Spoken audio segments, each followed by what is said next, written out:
আসসালামু আলাইকুম। আমি Mohammad Abdul Jabbar, AI technician, লালতির live stock BD limited.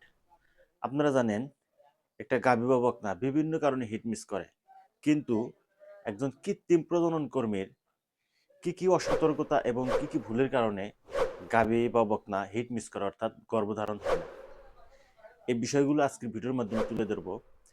আপনি যদি গাভী গরু পালন করে থাকেন, আমি মনে করবো আজকের ভিডিওটি সম্পূর্ণ আপনার দেখা উচিত। আপনার বাসায় যখন একটা গাভী বা বকনা হিটে আসবে, আপনি যখন এই কর্মীকে ফোন করবেন, কৃত্রিম প্রজনন কর্মী যখন আপনার গাভীকে কৃত্রিম প্রজনন করবে, তখন যদি এই ভুলগুলো করে, আপনি সাথে সাথেই এটি সমাধান করতে পারবেন, বলতে পারবেন যে ভাই এটা ভুল পদ্ধতি, সঠিক নিয়মে করেন।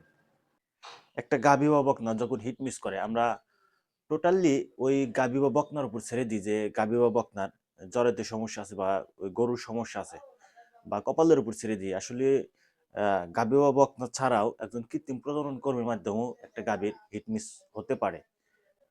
আজকে ভিডিওটি করার পরে অনেক কৃত্রিম প্রজনন কর্মী ভাইরা, আমার সহকর্মী ভাইরা যারা আছেন, আমার পিছনে লাগতে পারেন। কিন্তু যেহেতু আমি ভিডিও তৈরি করে থাকি, আমি প্রান্তিক পর্যায়ে খামারি যারা আছে তাদের অনেক কিছু শেখার জন্য ভিডিও তৈরি করে থাকি, অনেক কিছু জানানোর চেষ্টা করি। যাই হোক, আমার ভিডিওর মাধ্যমে যদি কোনো খামারি একটু উপকৃত হয়, আমি নিজেকে ধন্য মনে করব। প্রত্যেক কৃত্রিম প্রজনন কর্মী একটা মারাত্মক ভুল করে থাকে। এই ভুলটা যদি মিস্টেক হয়ে যায়, 100% কোনো গাভী বা বকনা কনসেপ্ট করবে না। এই ভুলটা কি ভুল, এটা আমি ভিডিওর শেষে বলে দেব। এই ভুলটা যখন কোনো কৃত্রিম প্রজনন কর্মী করতে যাবে, আপনি সাথে সাথে মানা করবেন এবং বলবেন যে না, এটা এইভাবে করেন। প্রিয় খামারি ভাইরা, এরকম গুরুত্বপূর্ণ ভিডিও পাওয়ার জন্য আমাদের খামার মাস্টার ইউটিউব চ্যানেলটি এখনই সাবস্ক্রাইব করে দিন, আর পাশে থাকা বেল আইকনটি চালু করে রাখবেন। পাশে থাকা বেল আইকনটি চালু করে রাখলে আমাদের প্রত্যেকটা গুরুত্বপূর্ণ ভিডিওর নোটিফিকেশন আপনার কাছে চলে যাবে। আপনারা দেখে অনেক কিছু শিখতে পারবেন, জানতে পারবেন। একটা গাভী বা বকনা হিট মিস করার বিভিন্ন কারণ আছে। এর ভিতর সবচেয়ে মূল্যবান কারণ হচ্ছে সঠিক সময় কৃত্রিম প্রজনন না করা। গাভী বা বকনা নিউট্রিশনের ঘাটতি, অর্থাৎ পুষ্টিগত ঘাটতির সমস্যা থাকলেও গাভী বা বকনা হিট মিস করে। যাই হোক, আজকে আলোচনা করব একজন কৃত্রিম প্রজনন কর্মীর কি কি অসতর্কতা এবং ভুলের কারণে একটা গাভী বা বকনা হিট মিস করে। নিম্নমানের বীজ প্রদান। নিম্নমানের বীজ দিয়ে কৃত্রিম প্রজনন করলে একটা গাভী বা বকনা হিট মিস করতে পারে। আসলে এই ভুলটা কোনো কৃত্রিম প্রজনন কর্মী করে না, কারণ নিম্নমানের বীজ দিয়ে কৃত্রিম প্রজনন করলে বাচ্চা খারাপ হবে, মার্কেটে একটা বদনাম চলে যাবে, তার কলের পরিমাণ কমে যাবে। সবাই চেষ্টা করে ভালো বীজ দিয়ে কৃত্রিম প্রজনন করা। ভুল পদ্ধতিতে বীজ সংরক্ষণ, এই ভুলটা অধিকাংশ কৃত্রিম প্রজনন কর্মী করে থাকে। কারণ আপনারা জানেন, এই বীজ সংরক্ষণ পদ্ধতিটা হচ্ছে নাইট্রোজেন ক্যানের ভিতরে নাইট্রোজেনের মাধ্যমে এই সিমেন্টগুলো সংরক্ষণ করতে হয়। আর এই নাইট্রোজেন যেহেতু লোকাল বাজারে পাওয়া যায় না, প্রত্যেক সপ্তাহে একদিন করে নাইট্রোজেন নিতে হয়। দেখা যায় যে অনেকেরই ক্যানের সমস্যা হওয়ার কারণে দেখা যায় যে যে নাইট্রোজেন গ্যাসটা নিয়ে থাকে, এই গ্যাসটা 2-3 দিন বা 4 দিনে শেষ হয়ে যায়। দেখা যায় যে বাধ্য হয়ে চিমনি স্টোর নাইট্রোজেন গ্যাস ছাড়াই রাখতে হয়। আমি বিষয়টা আপনাদের দেখাই। এই যে একটা সেভেন স্ট্র ক্যানের ভিতর ক্যানিস্টার আছে, ক্যানিস্টারের ভিতর গবলেট আছে, যেটার ভিতরে এই সেভেন স্ট্রটা ডুবানো থাকে।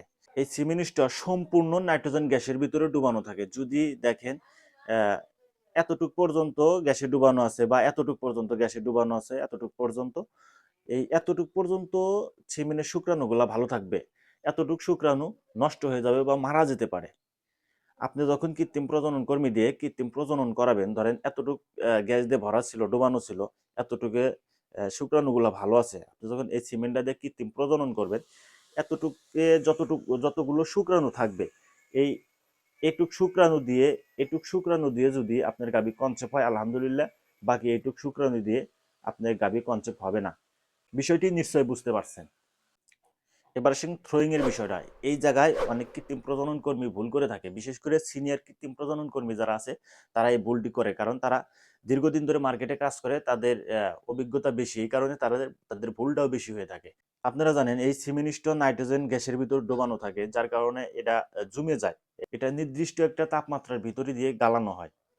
সিনিয়র কৃত্রিম প্রজনন কর্মীরা যারা আছেন, তারা এই সেমিনিস্টটা বের করে জাস্ট এরকম করে থ্রোয়িং করে। বিষয়টি সম্পূর্ণ একদম ভুল পদ্ধতি। এভাবে আসলে থ্রোয়িং হয় না। এটা থ্রোয়িং করার জন্য নির্দিষ্ট একটা টেম্পারেচার পানির প্রয়োজন। এই টেম্পারেচার অবশ্যই 35 থেকে 38 ডিগ্রি সেলসিয়াস তাপমাত্রায় একটা পানি নিতে হবে, আর ওখানে এই সিমিনিস্টটা থ্রোয়িং করতে হবে। আর থ্রোয়িং এর সময়সীমা অবশ্যই 10 থেকে 15 সেকেন্ডের ভিতরে রাখতে হবে। এর কমও করা যাবে না, এর বেশিও করা যাবে। কম করলে থ্রোয়িং সঠিকভাবে হবে না, বেশি করলে এই ভিতরে থাকা শুক্রাণুগুলো মারা যেতে পারে বা নষ্ট হয়ে যেতে পারে। আপনাদের বাসায় যখন একজন কৃত্রিম প্রজনন কর্মী কৃত্রিম প্রজনন করতে আসবে, তখন এই থ্রোয়িং এর বিষয়টা আপনারা গুরুত্ব দিবেন। অবশ্যই বলবেন যে আপনি তাপমাত্রাটা ম্যাচিং করে নেন। এরপর হচ্ছে গান লোডিং।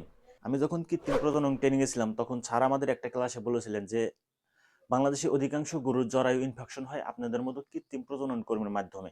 তখন বিষয়টি অন্যরকম লাগছিল, কিন্তু এখন বিষয়টা সত্যি মনে হইতেছে যে স্যারের কথা 100% ঠিক। আসলে আমরা যখন গান লোডিং করি তখন এই বিষয়গুলা গরুর মালিকরাও জানে না, আমরা অসতর্কতায় এই কাজগুলো করি।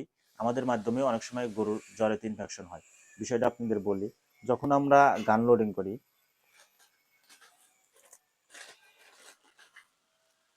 এটা হচ্ছে এআই গান, এটা হচ্ছে এআই গান, এটা হচ্ছে এআই শিট। আমরা এই দুইটার মাধ্যমে গান লোডিং করি। আমরা যখন গান লোডিং করি, আপনারা এই যে দেখতে পাচ্ছেন যে এই যে এআই শিটের উপর একটা পলি লাগানো আছে, দেখেন। পলিটা যে এআই শিটের উপরে লাগাই দিছে, অবশ্যই এর একটা কাজ আছে। এই জিনিসটা আমরা আমলেই নিই না। এটা যখন আমরা গান লোড করব, অবশ্যই এই জায়গায় ছিঁড়তে হবে। এই জায়গায় ছেঁড়ার পরে এই পলিটা এইভাবে বের করা যাবে না। এই এআই শিট থেকে পলিটা বের করা যাবে না, পলিটা এভাবেই লাগানো থাকবে। কারণ এই দেখেন আমার হাত, দেখেন আমার হাত কিন্তু পরিষ্কার, কিন্তু আমার হাতে অনেক জীবাণু আছে যেটা খালি চোখে দেখা যায় না। যখন আমি এই পলিটা খুলে এআই শিটটা আমি এভাবে টাচ করব, এভাবে টাচ করব, দেখেন ভালো করে দেখেন, এভাবে যখন টাচ করব তখন আমার হাতে থাকা জীবাণু এই শিটের উপর লেগে যাবে। অর্থাৎ ধরেন আমি কিছুক্ষণ আগে একটা কৃত্রিম প্রজনন করছি, ওই গরুতে জ্বরের ইনফেকশন আছে, ওই জীবাণু আমার হাতে থাকতে পারে, এবং আমি পরবর্তী আরেকটা ভালো গরুর কাছে এসে কৃত্রিম প্রজনন করতে যাচ্ছি, তখন ধরেন আমার ওই হাত এই শীটের উপর লাগছে।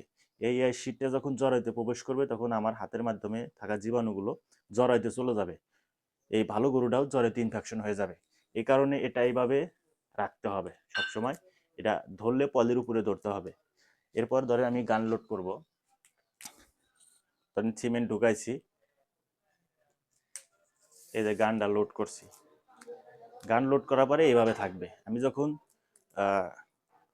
জ্বরেতে গানটা প্রবেশ করব, আমি দুই হাতে যদি কোনো কাজ থাকে, অবশ্যই গানটা আমার মুখে থাকবে এভাবে, বাস এভাবে আমি কাজ করব। যখন আমি গানটা প্রবেশ করাবো, বাস পলিটা এভাবে ধরবো, ধরে আমি গানটা দিয়ে দেব, পলি এভাবে ফেলে দেব। এই ভুলটা বেশিরভাগ কৃত্রিম প্রজনন কর্মী করে থাকে। আমি এই ভুলটার কথা এই কারণে বলতেছি, এই ভুলটা আরো বেশি গুরুত্ব দেওয়া প্রয়োজন, কারণ গাভী আপনার বক না আপনার।